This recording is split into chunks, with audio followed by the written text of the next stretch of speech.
लैला अलिफ लैला अलिफ लैला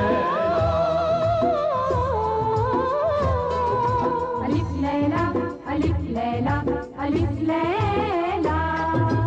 हर शब नई कहानी दिलचस्प है बयानी, सदियां गुजर गई हैं लेकिन न हो पुरानी। परियों को जीत लाए, जिन्नों को भी हराए, इंसान में वो ताकत सब पे करे हुकूमत। अलिफ लैला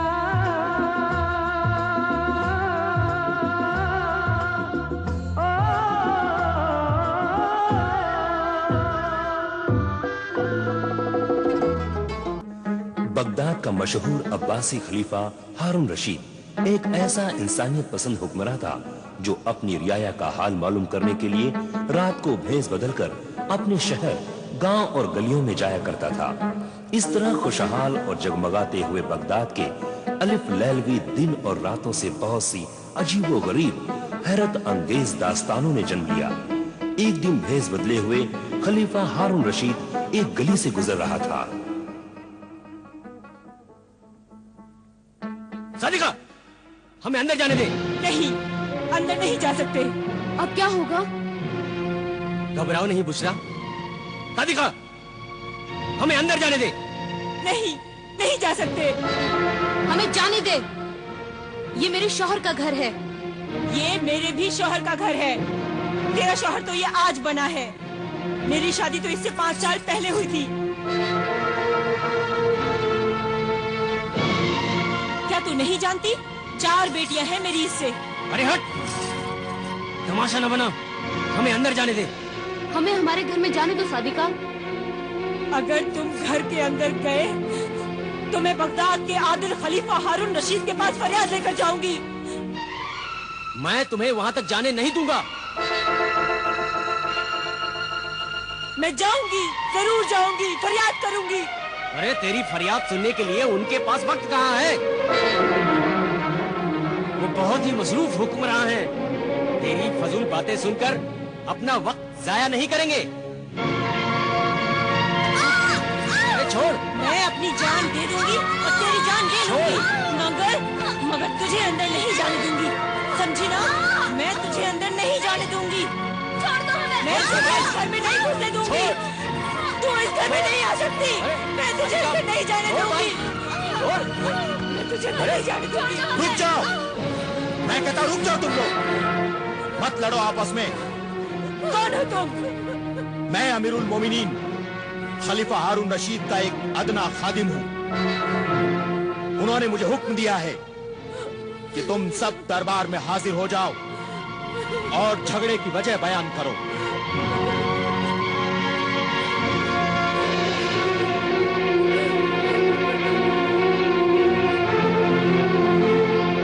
बयान कर फरियादी ज़ौजे रफीक, बयान कर।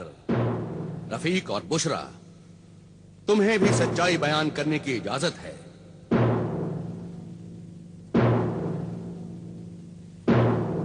आखिर इस लड़ाई की बुनियाद क्या है?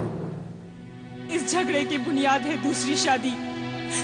मेरे शौहर ने दूसरी शादी कर ली है। अमीरुल मोमिनीन। अमीरुल मोमिनीन, हमारे मजहब इस्लाम ने दूसरी शादी की इजाजत दी है। मगर किन हालात में दूसरी शादी की इजाजत दी है? अगर औरत बांझ हो या बच्चा पैदा करने के लायक न हो या फिर मुसलसल हमेशा बीमार रहती हो, और दूसरी शादी करने के लिए अगर पहली बीवी इजाजत दे तभी शौहर दूसरी शादी कर सकता है। क्या तुमने अपनी दूसरी शादी करने से पहले अपनी पहली बीवी से इजाजत ली थी? जी नहीं। तो फिर तुम गुनहगार हो। तुमने अपनी पहली बीवी पर जुल्म किया है और मजहब इस्लाम को बदनाम किया है। मगर इसमें मेरा क्या कसूर है अमीरुल मोमिनीन? कसूर है हुजूर, कसूर है, बहुत बड़ा कसूर है। ये भी मेरे खाविंद के गुनाह में बराबर की शरीक है। तुमने या तुम्हारे माँ बाप ने मुझसे आकर पूछा मुझसे आकर कि मैंने अपने शौहर को दूसरी शादी की इजाजत दी है या नहीं? और अब ये जुल्म मैं बर्दाश्त कर रही हूँ अमीरुल मोमिनीन। तुम्हारा इल्जाम सही है मजलूम सादिका। आखिर तुमने दूसरी शादी क्यों की? क्योंकि इस बीवी से मेरी 4 लड़कियां पैदा हुई, इससे कोई लड़का पैदा नहीं हुआ। बेटा पैदा करना औरत के इख्तियार में नहीं है, इसका जिम्मेदार भी मर्द है। क्यों तबीब हकीम हाजिक और मसीहुज्जमा, आपका क्या ख्याल है? आपने बिल्कुल सही फरमाया हुजूर। तिबो हिकमत की बरसों की तहकीक के बाद मुहक्किक इस नतीजे पर पहुंचे हैं कि मर्द का जो मादा जिसे कि हमल करार पाता है, उसमें जिस किस्म के जरसोम ज्यादा होते हैं, बच्चा वैसा ही पैदा होता है। हुजूर, अल्लाह का जो निजाम है वो बिल्कुल सही है। बेटियां भी तो इंसान ही होती हैं। अल्लाह की कुदरत को निशाना बनाना मर्द के किरदार और ईमान की कमजोरी है। मेरे शौहर अपनी बेटियों को ना अच्छा खाने को देते हैं, ना अच्छा पहनने को देते हैं। वो इन्हें बोझ समझते हैं, वो इनसे नफरत करते हैं। तौबाह नऊजुबिल्लाह, अल्लाह तुम्हारी अक्ल पर रहम करे। बेटी से नफरत करके तुम जहन्नुम में अपनी जगह बना रहे हो। ऐ गुमराह पिदर, बेटी तो अल्लाह की रहमत और रसूलुल्लाह का सलाम है।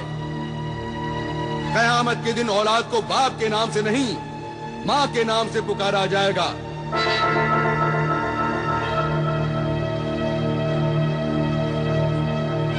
कितना बड़ा दर्जा है औरत का। माँ के कदमों के नीचे ही जन्नत है। ये दुनिया औरत के लिए ही बनाई गई है। औरत ने ही बड़े बड़े पैगंबरों को पैदा किया। बड़े बड़े वली अल्लाह, दरवेश, कौम के रहनुमा और मुजाहिदों ने माँ की गोद में ही परवरिश पाई है।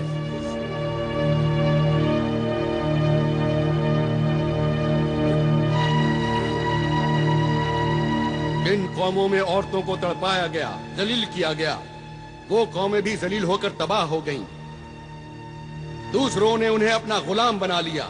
और तुम ये कैसे भूल गए कि तुम्हें भी एक औरत ने पैदा किया है, और वो औरत भी कभी किसी की बेटी थी। मैं बहुत ही शर्मिंदा हूं।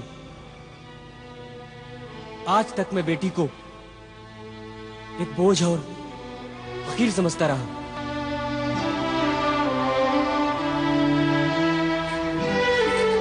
आज आपने मेरी आंखें खोल दी और मुझे बता दिया कि बेटी का दर्जा क्या होता है।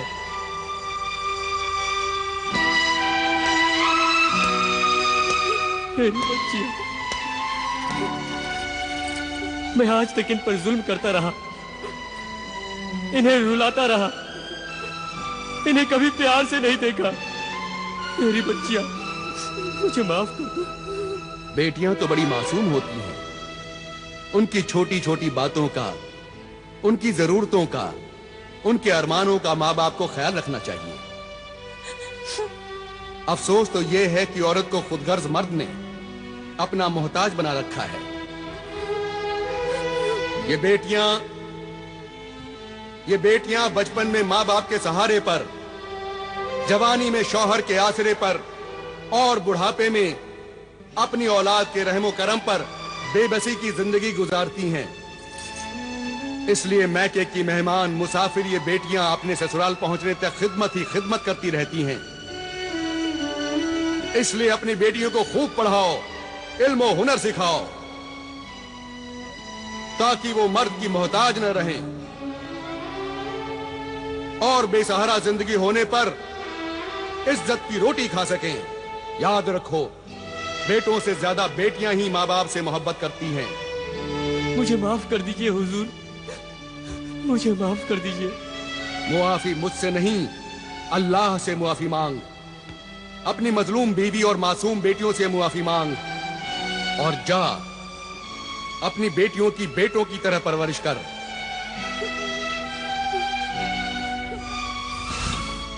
ये हुक्मरां खलीफा सिर्फ तख्त पर बैठकर हुकूमती नहीं करता, बल्कि एक मुशफिक बाप, एक मजहबी आलिम एक रोशन दिमाग उस्ताद की तरह अपनी रियाया के मसाइल में दिलचस्पी लेता है। सिर्फ दिलचस्पी ही नहीं लेता, उनके मसाइल हल करता है और जीने का सलीका सिखाता है। ये गरीब और अमीर दोनों का हमदर्द है। ये सुना है कि खलीफा हारून रशीद की बेगम आलिया जुबैदा को उनसे बड़ी शिकायत है कि वो उनके साथ ज्यादा वक्त नहीं गुजारती। ताज्जुब है। हुजूर अनवर, आज हमारी तबीयत थी कि हम आपके साथ उस नहर के किनारे चहलकदमी करें जो आपने हमारे लिए नहर जुबैदा बनवाई है। यकीनन हमें बहुत ही खुशी होती बेगम आलिया, लेकिन आज आप हमें मुआफ फरमाएं। शाम होने वाली है और हमें अपना फर्ज अदा करने के लिए महल के बाहर जाना होगा। आप जैसे फर्जशनास शौहर की बीवी होना तो हमारे लिए बाइसे फख्र है, और ये तो हमारे लिए और भी खुशी की बात है कि जो वक्त बीवी के साथ गुजारने के लिए होता है वो भी आप अपनी रियाया की भलाई और खिदमत में गुजारते हैं। इसके लिए तो हम वाकई आपके एहसानमंद हैं बेगम, जो ये कहकर आपने हमारी हौसला अफजाई की है। वाकई अगर शरीक हयात बीवी शौहर के जज्बात और उसके कामों में शरीक हो तो शौहर अपने नेक मकसद में जरूर कामयाब होता है। वक्त हो चला है मेरे सरताज, आप जाइए, देर हो रही है। न जाने कितने मौसम गुजर गए हैं, लेकिन हम आपकी सैरो तफरीह की ख्वाहिश पूरी न कर सके। वाकई हम बहुत शर्मिंदा हैं बेगम, खुदारा हमें मुआफ कर दें। नहीं नहीं, मुआफी मांगकर इस कनीज को शर्मिंदा न करें मेरे सरताज।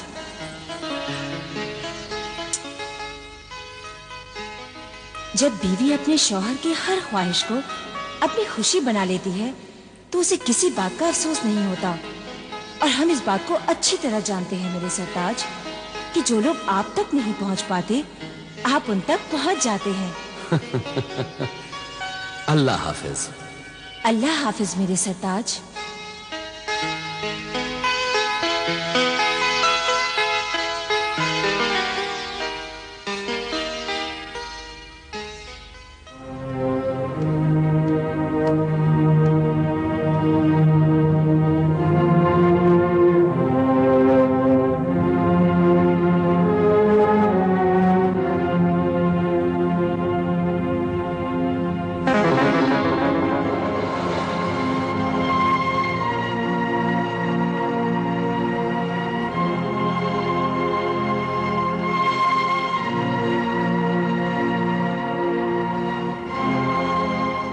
चलिए वजीर आजम।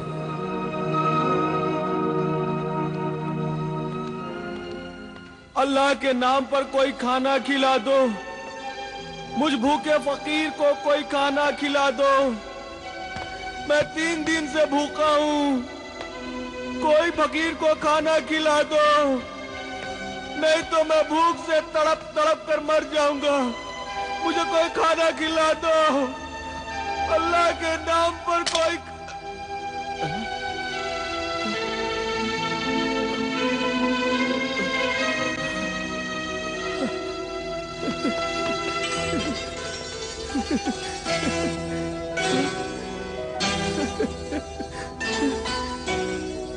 दीनार, 1 दीनार, वो भी सोने का? शुक्रिया ऐ मेरे मोहसिन सखी, तेरा बहुत बहुत शुक्रिया। अल्लाह तुझे खुश रखे। जाओ बाबा, नान भाई की दुकान पर जाओ और जो दिल चाहे वो खरीद कर खाओ। खूब पेट भर कर खाना खाना। शुक्रिया है मेरे सखी, तूने मेरा कितना ख्याल रखा कि तूने मुझे सोने का 1 दीनार दिया। तू चाहता तो चांदी का 1 दिरहम भी दे सकता था, मगर तू जानता है कि मैं 1 दीनार लेकर अपनी मनपसंद का खाना अच्छे से खाऊंगा, और इसमें से जो रकम बचेगी वो मैं बचा कर रखूं ताकि मैं आइंदा भी भूखा न रह सकूं, पेट भरकर खाना खा सकूं। शुक्रिया मेरे मोहसिन सखी, तेरा बहुत बहुत शुक्रिया। मेरा शुक्रिया अदा करके मुझे शर्मिंदा न कर। शुक्रिया तो उस अल्लाह का जिसने मुझे इस लायक समझा कि मैं तेरी खिदमत कर सकूं।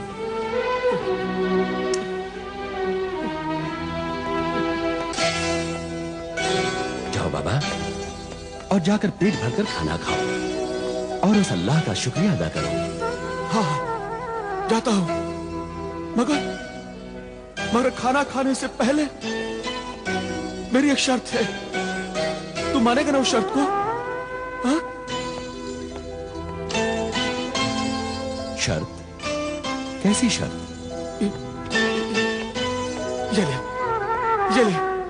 ये कोड़ा ले और मेरी पीठ पर 3 कोड़े मार। 3। जब तू 3 कोड़े मारेगा तभी मैं खाना खाऊंगा। क्या तू पागल है नाबीना फकीर? नहीं, मैं पागल नहीं हूं। मैं पूरे होश हवास में हूं। ये कोड़ा ले और इस पीठ पर मुझे 3 कोड़े मार। ले, जिसने मुझे भीख दी है, जब वो मुझे कोड़े मारेगा तभी मैं खाना खाऊंगा। नहीं, मैं तुम्हें कोड़े नहीं मारूंगा। मैं अपने हाथों से ये जुल्म नहीं कर सकता। जाओ बाबा, और जाकर खाना खाओ। तो भी ठीक है, मैं खाना नहीं खाऊंगा।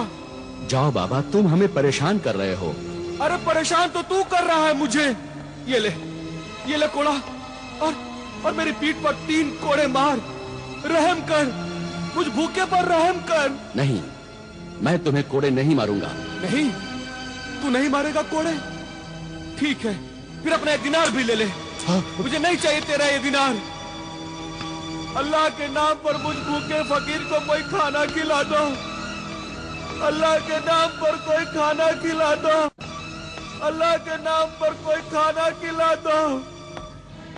मैं 3 दिन से भूखा हूँ। मैं बहुत परेशान हूँ वज़ीर आज़म। कोई खाना खिला दो। इस फकीर की भूख, इसकी पुकार, इसकी फरियाद खाना खिला दो। मैं तुम्हें सुन सकता हूँ और नहीं देख सकता हूँ। नूर वालों, मुझ बेनूर को कोई खाना खिला दो। तरस खा मुझ बेनूर पे, कोई खाना खिला दो। इस अंधे भूखे फकीर को मारने के लिए मेरे हाथ कैसे उठ सकते हैं? मर जाऊंगा। न तो मैं इसे कोड़े मार सकता हूँ और न ही मैं इसकी भूख मिटा सकता हूँ। अल्लाह के नाम पर कोई खाना खिला दो। खाना खिला दो, नहीं तो मैं भूख से मर जाऊंगा। कोई खाना खिला दो। या अल्लाह, तू मेरी नेकी और सब्र का कैसा इम्तिहान ले रहा है। रहम कर मुझ पर और रहम कर इस बूढ़े फकीर पर। या अल्लाह, कोई खाना खिला दो मुझे।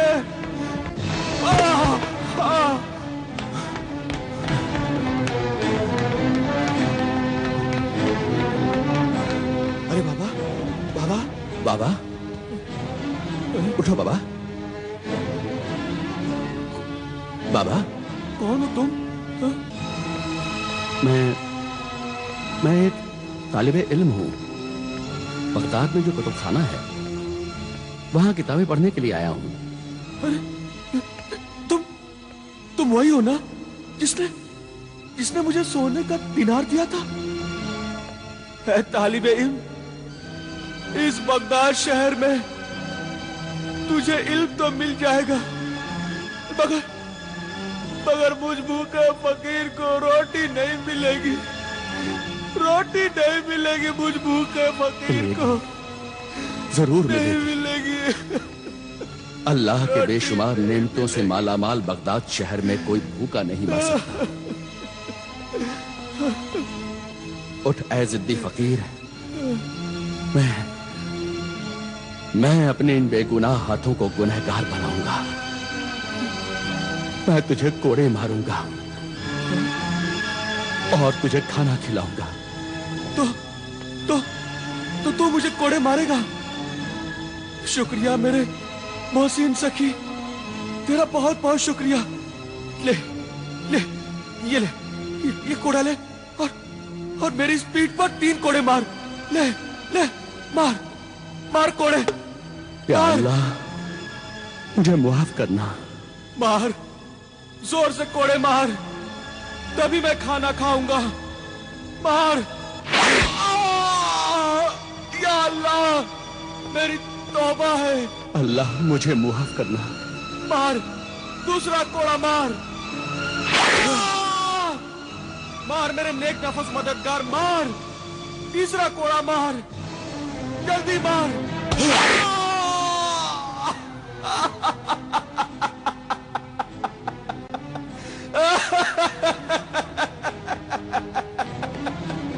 अल्लाह, अब वो दीनार दे दे और मेरा कोड़ा भी। अब मैं पेट भरकर आज खाना खाऊंगा। दे मेरे नेक मददगार, और वो कोड़ा भी दे।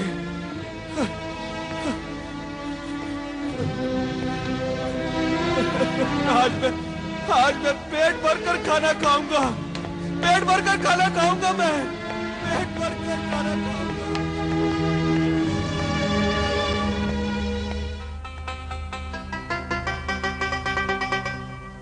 या अल्लाह, तेरा लाख लाख शुक्र है, तूने आज इस भूखे फकीर को खाना खिला दिया। 3 दिन लगे मुझे मेहनत की रोटी खाने के लिए। या अल्लाह, और मेरे इस मददगार की भी मदद करना। उस नेक दिल इंसान को हमेशा अच्छा रखना, उसके दिल की हर मुराद पूरी करना, इतना अजीज इंसान बनाना कि रहती दुनिया तक उसका नाम रोशन रहे।